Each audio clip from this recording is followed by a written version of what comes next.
இந்த முதல் செய்யுள்ள ஓம் வேலும் மயிலும் துணை அப்படின்ற அந்த மகா மந்திரம் வந்து இப்போ அந்த சாதகன் வந்து சாண்ட் பண்ண ஆரம்பிச்சிட்டான்.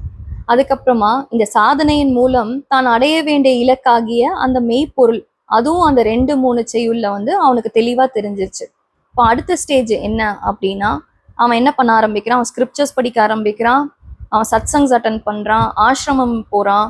சாதனை, அதாவது ஸ்பிரிச்சுவல் ப்ராக்டிஸ் அப்படின்றது வந்து ஆண் பெண் அப்படின்னு அந்த ஜெண்டர் ஸ்பெசிஃபிக் கிடையாது. ஏன்னா சோல், அதாவது ஆத்மாக்கு வந்து ஆண் ஆத்மா பெண் ஆத்மா அப்படிலாம் எதுவுமே கிடையாது. ஜீவாத்மாவின் பரிமாண வளர்ச்சி சம்பந்தப்பட்டதை தவிர அது உடலை பற்றியதல்ல. இப்போ இவன் இந்த எல்லா ஸ்பிரிச்சுவல் ப்ராக்டிஸ் பண்றதுக்குமே நேரம்ன்ற ஒரு விஷயம் அவனுக்கு தேவைப்படுது.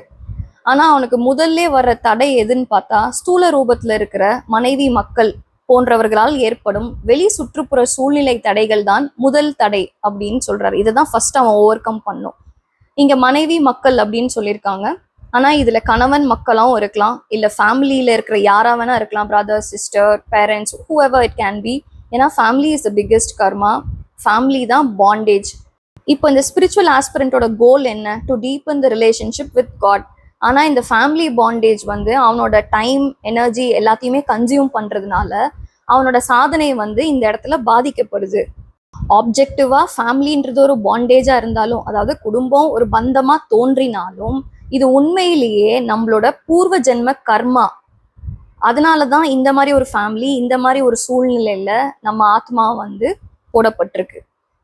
அறியாமை, அதாவது இக்னரன்ஸ் காரணமா இந்த ஃபேமிலி நேம் ஃபேம் இதெல்லாம் சந்தோஷம் தரும் அப்படின்னு முன்னாடி நினைச்சு அதுக்காக நிறைய பாடுபட்டு நம்ம அதை அடைவோம். அதுக்கப்புறமா அது மேல உள்ள அந்த வசீகரம் வந்து கொஞ்சம் கொஞ்சமா குறைய ஆரம்பிச்சு அது மேல உள்ள பற்றே நம்மளுக்கு போயிடும். ஒரு சாதகனின் வாழ்க்கை உள்ளிருக்கும் தெய்வீக தன்மையை படிப்படியாக விரிந்து மலர செய்வதாகும். அதில் அவன் எதிர்கொள்ளும் தடைகளும் அவற்றை படிப்படியாக வெல்லுவதும் சேர்ந்திருக்கும்.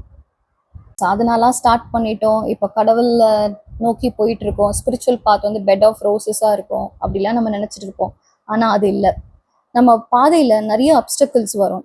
ஒன்றை தாண்டி வரும்போது அதை விட பயங்கர பவர்ஃபுல்லா இன்னொரு அப்டக்கிள் நம்மளுக்கு தரப்படும்.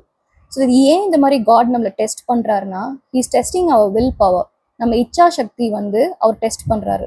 அது மட்டும் இல்லாம நம்மளோட சரணாகதி ஸ்டேட், அதாவது சரண்டர் ஸ்டேட் வந்து அவர்கிட்ட முழுமையா சரண்டர் பண்ண சொல்றாரு. ஸோ இதுக்காக நம்ம வந்து இன்னும் நம்மளோட சாதனாவை டீப்பன் பண்ணி அவங்களோட கிரேஸ் நம்மளுக்கு வேணும்ன்ட்டு நம்மளோட ப்ரேயரும் பயங்கரமா டீப்பன் பண்ணணும். இந்த மாதிரி ஒரு காம்ப்ளெக்ஸ் சிச்சுவேஷன்ல இந்த குடும்பத்தை விட்டுட்டு போயிடலாம் அப்படின்னு ஒரு பக்கம் தோணினாலும், மறுபக்கம் வந்து அந்த குடும்ப பொறுப்புகள் அவனுக்கு ஞாபகம் வந்து அந்த டிஃப்ரென்ஷியேட் பண்றான்ல, இது கூட கடவுளோட அருளால தான் கிடைக்குது. இது வந்து வெறும் பியோர் பிளெஸட் சோல்ஸ்க்கு தான் இந்த ஒரு அண்டர்ஸ்டாண்டிங் கூட வரும் அப்படின்ற மாதிரி சொல்றாங்க. இந்த மாதிரி குடும்ப பொறுப்புகள் ஒரு பக்கம் இழுக்க, ஸ்பிரிச்சுவல் பாத் இன்னொரு பக்கம் இழுக்க, அவன் வந்து கடவுள்கிட்ட வந்து கதறி அழுறான், நான் என்னதான் பண்றது அப்படின்னு. இந்த செய்யுள்ள வைராகியம் அப்படின்ற ஒரு விதை வந்து இந்த டைம்ல தான் அந்த ஸ்பிரிச்சுவல் ஆஸ்பிரண்ட்டுக்கு விதைக்கப்படுறதா தெரிவிக்கிறாங்க. மனதில் ஈண்ட விதைக்கப்பட்ட அவ்வைராகியம் விதையாக முளைத்து மரமாக வளர்ந்து சில காலத்துக்கு அப்புறமா அனுபூதி பெறுது. அதாவது அந்த இனிய பழமாகிய காட் ரியலைசேஷன் அது வந்து வரும். ஸோ அதுக்கு விதைக்கப்படுற சீடு தான் இந்த சிச்சுவேஷன் அப்படின்னு சொல்றாங்க.